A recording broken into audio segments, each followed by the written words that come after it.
Study Guide to Tsgt October 1st, 2023 111. Section 17C. Information Protection Requirements. 17.9. Information Protection Procedures.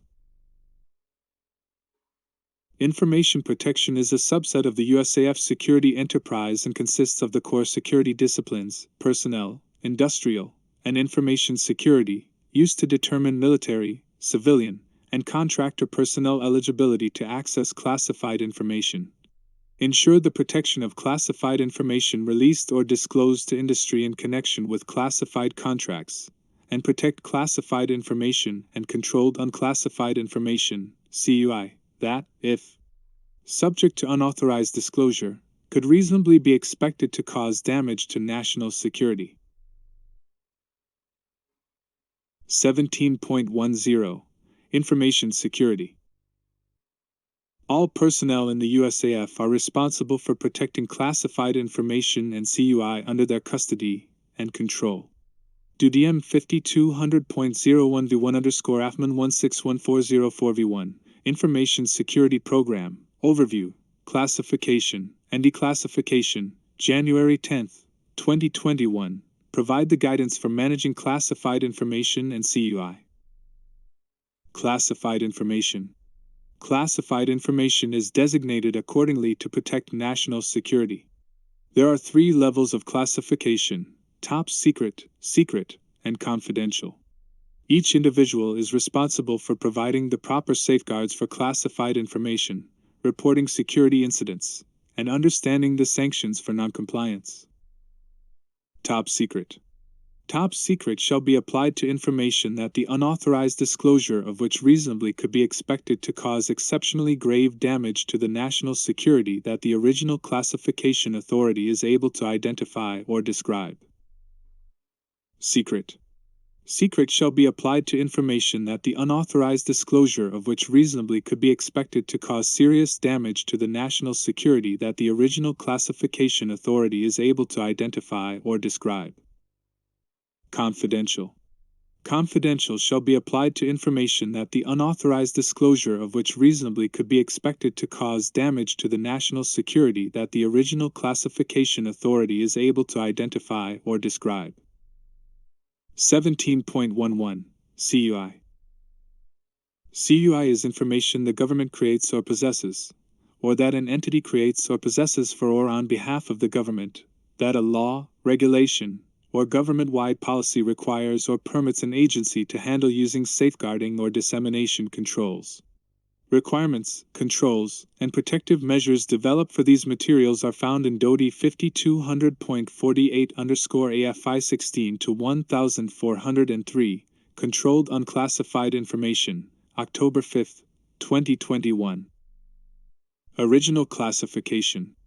Original classification is the initial decision by an original classification authority that an item of information could reasonably be expected to cause identifiable or describable damage to the national security subjected to unauthorized disclosure, and requires protection in the interest of national security. Only officials designated in writing may make original classification decisions. Study Guide to Tsgt October 1, 2023 112. Derivative classification. USAF policy is to identify, classify, downgrade, declassify, mark, and protect classified information and records, and to destroy classified records containing classified information, consistent with national policy. CUI will also be protected per national policy. Within the Department of Defense, all cleared personnel are authorized to derivatively classify information, if 1. They have received initial training before making derivative classification decisions, and 2. They have received a refresher training every year. Derivative classification is the incorporating, paraphrasing, restating, or generating classified information in a new form or document. Derivative classifiers must use authorized types of sources for making decisions. One of the most important responsibilities of the derivative classifier is to observe and respect the classification determinations made by an original classification authority. Marking classified information. All classified information shall be clearly identified by marking, designation, or electronic labeling in accordance with DUDM 5200.01 v2 underscore AFMAN 161404 v2, Information Security Program, Marking of Classified Information, January 6, 2021. Marking classified information serves to alert holders to the presence of classified information, identify the information needing protection, indicate the level of classification assigned to the information, provide guidance on downgrading, if any, and declassification, give information on the sources of and reasons for classification, notify holders of special access, control, or safeguarding requirements, and promote information sharing, facilitate judicious use of resources, and simplify management through implementation of uniform and standardized processes. Specific markings on documents. Every classified document must be marked to show the highest classification of information contained within the document. The marking must be conspicuous enough to alert anyone handling the document that the document is classified. Every document will contain the overall classification of the document, banner lines, portion markings indicating the classification level of specific classified information within the document, the classification authority block, date of origin, and downgrading instructions, if any, and declassification instructions. The three most common markings on a classified document are the banner lines, portion markings, and the classification authority block. Refer to DUDM 5200.01 v2 underscore AFMAN 161404 v2 for additional information and marking illustrations. Safeguarding classified information. Everyone who works with classified information is personally responsible for taking proper precautions to ensure unauthorized persons do not gain access to classified information. Before granting access to classified information, the person must have 1. Security clearance eligibility, 2. A signed standard form SF 312 classified information non-disclosure agreement, and 3. A need to know. The individual with authorized possession, knowledge, or control of the information must determine whether the person receiving the information has been granted the appropriate security clearance access by proper authority. An authorized person shall keep classified material removed from storage under constant surveillance. The authorized person must place cover sheets on classified documents not in secure storage to prevent unauthorized persons from viewing the information. The following forms will be used to cover classified information outside of storage. SF 703, Top Secret, Cover Sheet, SF 704, Secret. Cover Sheet, and SF 705, Confidential, Cover Sheet. End of Day Security Checks. Use SF 701, Activity Security Checklist, to record the end of the day security checks. This form is required for any area where classified information is used or stored.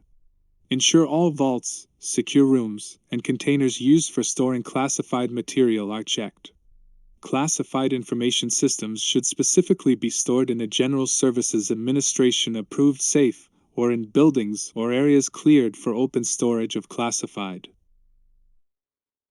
Study Guide to Tsgt October 1, 2023 113. 17.12 Security Incidents Involving Classified Information. Anyone finding classified material out of proper control must take custody of and safeguard the material and immediately notify their commander, supervisor, or security manager. The terms associated with security incidents are formally defined in DUDM 5200.01 v3 underscore AFMAN 161404 v3, DoD Information Security Program. Protection of Classified Information, December 22. Anyone finding classified material out of proper control must take custody of and safeguard the material and immediately notify their commander, supervisor, or security manager. The terms associated with security incidents are formally defined in DUDM 5200.01 v3 underscore AFMAN 161404 v3, DoD Information Security Program. Protection of Classified Information, December 22, 2020. The general security incident characteristics are briefly described here. Infraction. An infraction is a security incident involving failure to comply with requirements, i.e., the provisions of references D and F, this manual or other applicable security policy, which cannot reasonably be expected to, and does not, result in the loss of classified records, or in the suspected or actual compromise of classified information. An infraction may be unintentional or inadvertent. While it does not constitute a security violation, if left uncorrected, can lead to security violations or compromises. It requires an inquiry to facilitate immediate corrective action but does not require an in-depth investigation. Violation. Violations are security incidents that indicate knowing, willful, and negligent for security regulations, and result in, or could be expected to result in the loss of classified records or the compromise of classified information. Security violations require an inquiry and/or investigation. Compromise.